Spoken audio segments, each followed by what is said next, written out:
Hello there. Welcome to this short lesson on the characteristics of the early Baroque period. We're listening to an instrumental introduction to a madrigal by Claudio Monteverdi called Zeffiro Torna.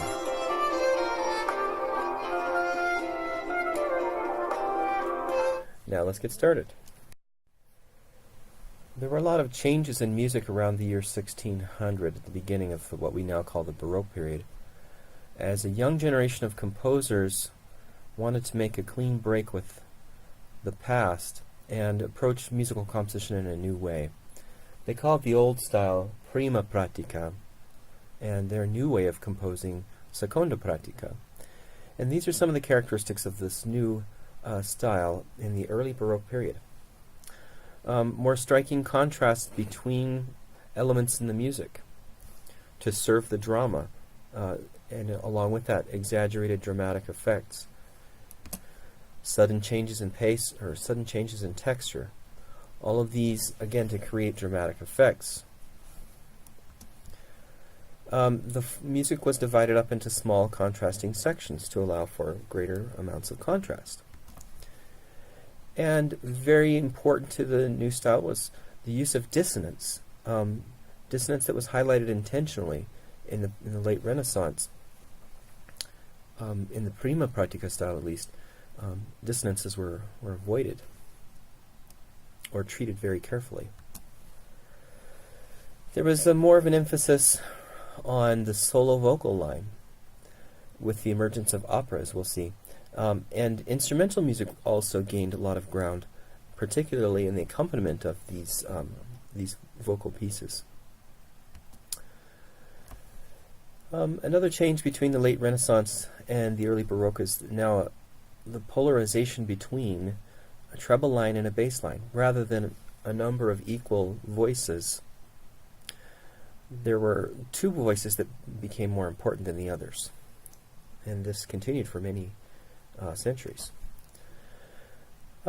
Also important was the emergence of a way of singing that was declamatory. It reflected the nuances of speech. Irregular rhythms were used to reflect the way in which things were spoken, to make things more direct and more dramatic as well. So those are some of the primary changes in the early Baroque period. We'll look at some examples now. To illustrate these points, I want to look at three short excerpts from the very first opera, or almost the very first opera, called Orfeo, written by Monteverdi, and it's about the legend of Orpheus. So in this first scene, we have a very joyful dance, and it sounds like this.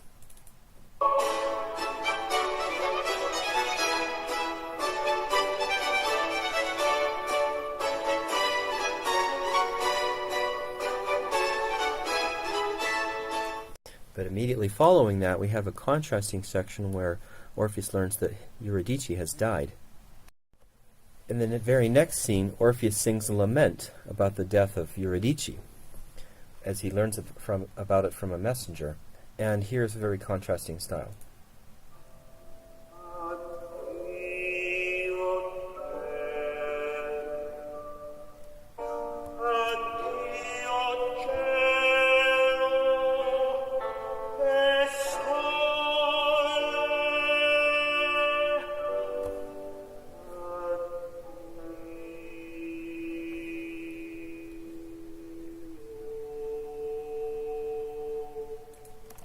So here we see a very bare texture.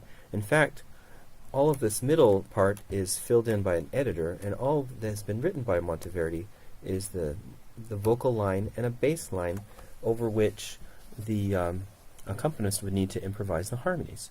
So here we see the polarization, we see contrast of texture and mood, and directly following this lament, we have an outburst from the chorus that sounds like this.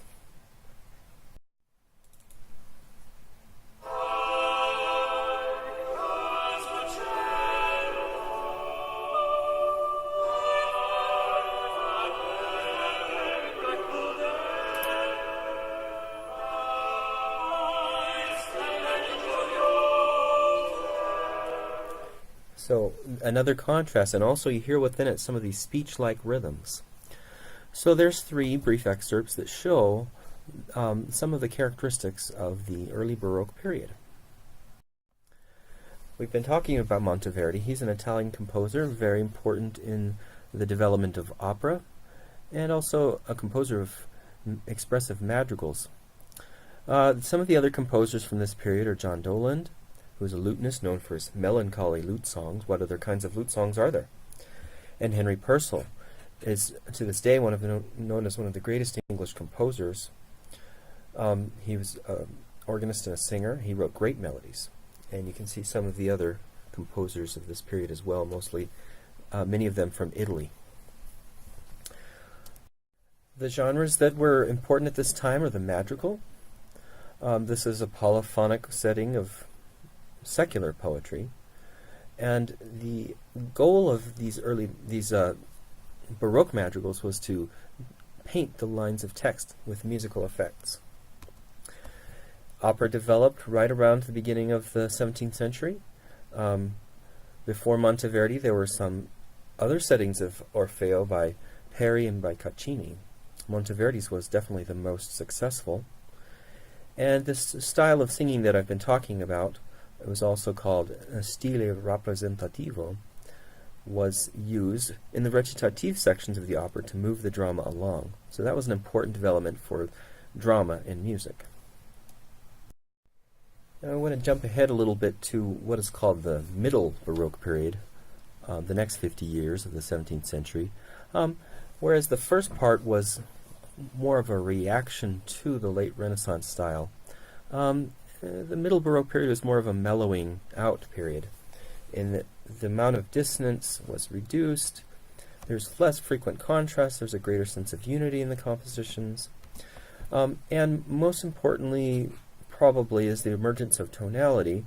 There's a strong sense of 5/1 progressions for cadences, major and minor, overcome the earlier use of modes. And instrumental music, it continues to emerge as an important genre, and it's now equal importance at this point to vocal music. It did not have that status in the Renaissance period. And here are a few other important concepts that you should be aware of that emerge in this time period. Figured bass lines. As we saw, bass lines were given, and sometimes the continuo players would need to improvise harmonies. Figured bass lines gave them a shorthand to know what harmonies the composer expected to hear. Rules such as the rule of the octave to realize bass lines that didn't have figures. This would help them know what harmonies would be played for a particular scale degree in a particular key. And we see more and more compositions based on repeating ground bass patterns. Okay, so those are some characteristics of the first, more than the first half of the 17th century. And you have a short quiz to take at this point, so good luck with that.